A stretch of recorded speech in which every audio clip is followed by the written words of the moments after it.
CPI വിട്ട CC Mukundan BJPയിൽ. BJP Thrissur ജില്ലാ committee ഓഫീസിലെത്തി അംഗത്വം സ്വീകരിച്ചു. നാട്ടികയിൽ BJP സ്ഥാനാർത്ഥിയാകുമെന്നാണ് സൂചന. ഞാനിപ്പോൾ വിശ്വസിക്കുന്ന ഈ പ്രസ്ഥാനം നമ്മുടെ ഇന്ത്യ രാജ്യത്ത് പാവപ്പെട്ടവരുടെ ജീവിതത്തിൽ മെച്ചപ്പെട്ട ആരോഗ്യപരമായ മാറ്റത്തോടെ മുന്നോട്ട് പോകുന്ന ഒരു പ്രസ്ഥാനമാണ് എന്നുള്ളതുകൊണ്ടും മറ്റുള്ളതൊന്നും വ്യത്യസ്തമായി നമ്മുടെ രാജ്യത്തെ മഹാഭൂരിപക്ഷം വരുന്ന ജനങ്ങളോട് താല്പര്യം സംരക്ഷിക്കാം, പ്രത്യേകിച്ച് SC ST വിഭാഗങ്ങളുടെ താല്പര്യം സംരക്ഷിക്കുന്നതിൽ വളരെയേറെ നിർണായകമായ പങ്കാളിത്തം വഹിച്ച് മുന്നോട്ട് പോകാൻ കഴിവുള്ളൊരു പ്രസ്ഥാനം. അതിലേക്ക് ഇനിയും ഞാനും കൂടി വരുമ്പോൾ ഇനിയും ഒരുപാട് മാറ്റങ്ങൾ ഈ രാജ്യത്ത് ഉണ്ടാകും എന്നുള്ള പ്രതീക്ഷയോടു കൂടിയാണ് വന്നിട്ടുള്ളത്. എന്തായാലും ഇത് കേട്ടു നിൽക്കുന്ന എല്ലാ ജനങ്ങളും ഈ പ്രതീക്ഷയോടുകൂടി മുന്നോട്ട് വരേണ്ടതുണ്ട്. എന്നെ സ്വീകരിച്ച എല്ലാവരെയും ഞാൻ ഒരിക്കൽ കൂടി ഇനിയും കാര്യങ്ങൾ പറയാനുള്ള നമുക്ക് മത്സര പോരാട്ടത്തിൽ നാട്ടികയിൽ വെച്ച് കാണുന്നതിന് ആവശ്യമായ രീതിയിലുള്ള സംസാരങ്ങൾ നടത്തി എൻ്റെ ഏറ്റവും വലിയൊരു ആഗ്രഹം ജനങ്ങളോട് താല്പര്യം സംരക്ഷിക്കുക, പാവപ്പെട്ടവരുടെ ജീവിതത്തിൽ എങ്ങനെയൊക്കെ മെച്ചപ്പെട്ട സാഹചര്യം ഉണ്ടാക്കി കൊടുക്കാൻ കഴിയുക എന്നൊരു പ്രതിജ്ഞയാണ് എൻ്റെ മനസ്സിലുള്ളത്. അത് നിറവേറ്റുന്ന നിലയിൽ എൻ്റെ കൂടെ വന്ന് എന്നെ സഹായിക്കുന്ന ഈ പ്രസ്ഥാനത്തോട് എന്നും കൂറുപുലർത്തി ഞാൻ മുന്നോട്ട് പോകും എന്നൊരു പ്രതിജ്ഞയാണ് ഈ അവസരം പറയാനുള്ളത്. ഇത് പറഞ്ഞുകൊണ്ട് ഞാൻ നിർത്തുന്നു. ജെയ്സൺ ചാമോളപ്പിൽ വിവരങ്ങളുമായി തൃശ്ശൂരിൽ നിന്ന് ചേരുന്നുണ്ട്. ജെയ്സൺ, CPI വിട്ടിറങ്ങുമ്പോൾ കോൺഗ്രസ് ഒപ്പം കൂട്ടും എന്നൊരു പ്രതീക്ഷ CC മുകുന്ദൻ ഉണ്ടായിരുന്നു. ഇന്നലെ വരെ ആ പ്രതീക്ഷ CC മുകുന്ദൻ കൈവിട്ടിട്ടുണ്ടായിരുന്നില്ല.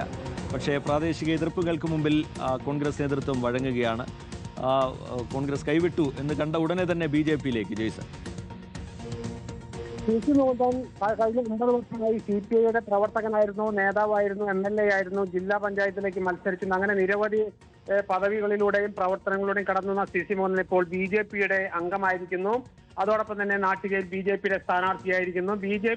CC മുകുന്ദനും CPIയും തമ്മിലുള്ള ഏറ്റുമുട്ടൽ അവസാനം അത് സ്ഥാനാർത്ഥിത്വ നിഷേധത്തിലേക്ക് പാർട്ടിക്ക് പുറത്തു പോകുന്ന സ്ഥിതിയിലേക്കും എത്തിച്ചു. പിന്നീട് CC മുകുന്ദൻ കോൺഗ്രസ് സ്ഥാനാർത്ഥിയാകുമെന്ന പ്രതീക്ഷ വെച്ച് പുലർത്തിയിരുന്നു. പക്ഷേ കോൺഗ്രസ് അവസാന ഘട്ടത്തിൽ കാലുവാരി എന്ന് വേണമെങ്കിൽ പറയാം. അതായത് കോൺഗ്രസ് ആദ്യം നൽകിയ വാഗ്ദാനത്തിൽ നിന്ന് പിൻവാങ്ങി കോൺഗ്രസ് സ്ഥാനാർത്ഥി നിർത്താൻ തീരുമാനിച്ചു.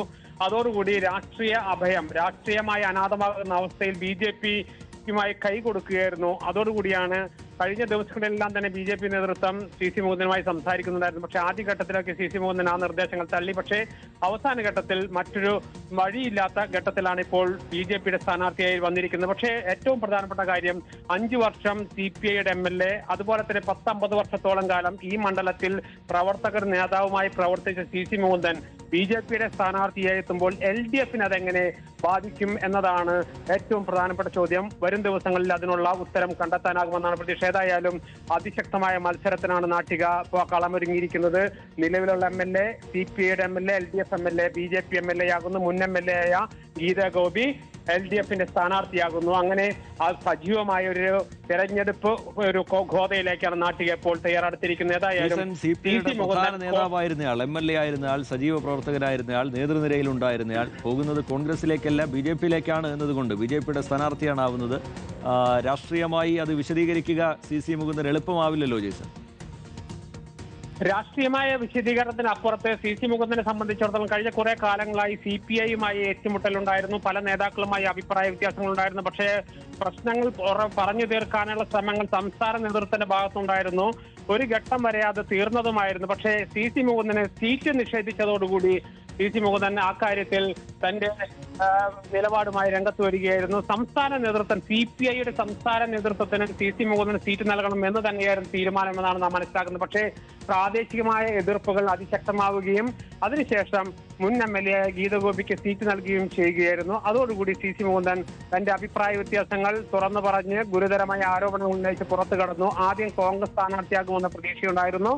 പക്ഷേ എങ്കിൽ പോലും ഏതായാലും ഏറ്റവും പ്രധാനപ്പെട്ട കാര്യം കഴിഞ്ഞ 10 പതിറ്റാണ്ടുകളായി ഈ മേഖലയിൽ ഈ സ്ഥലത്ത് പ്രവർത്തിച്ചു വരുന്ന CC മുകുന്ദൻ സ്ഥാനാർത്ഥിയാകുമ്പോൾ അത് LDFനെ എങ്ങനെ ബാധിക്കുമെന്നതാണ് അവർ ഉറ്റുനോക്കുന്നത്. അത് തിരഞ്ഞെടുപ്പ് പ്രവർത്തനങ്ങൾ സജീവമാവുന്നതോടുകൂടി പോളിംഗ് അവസാനിച്ചാൽ മാത്രമേ, വോട്ടിംഗ് പൂർണ്ണമായാൽ മാത്രമേ അത് വ്യക്തമായി മനസ്സിലാക്കാനാകൂ.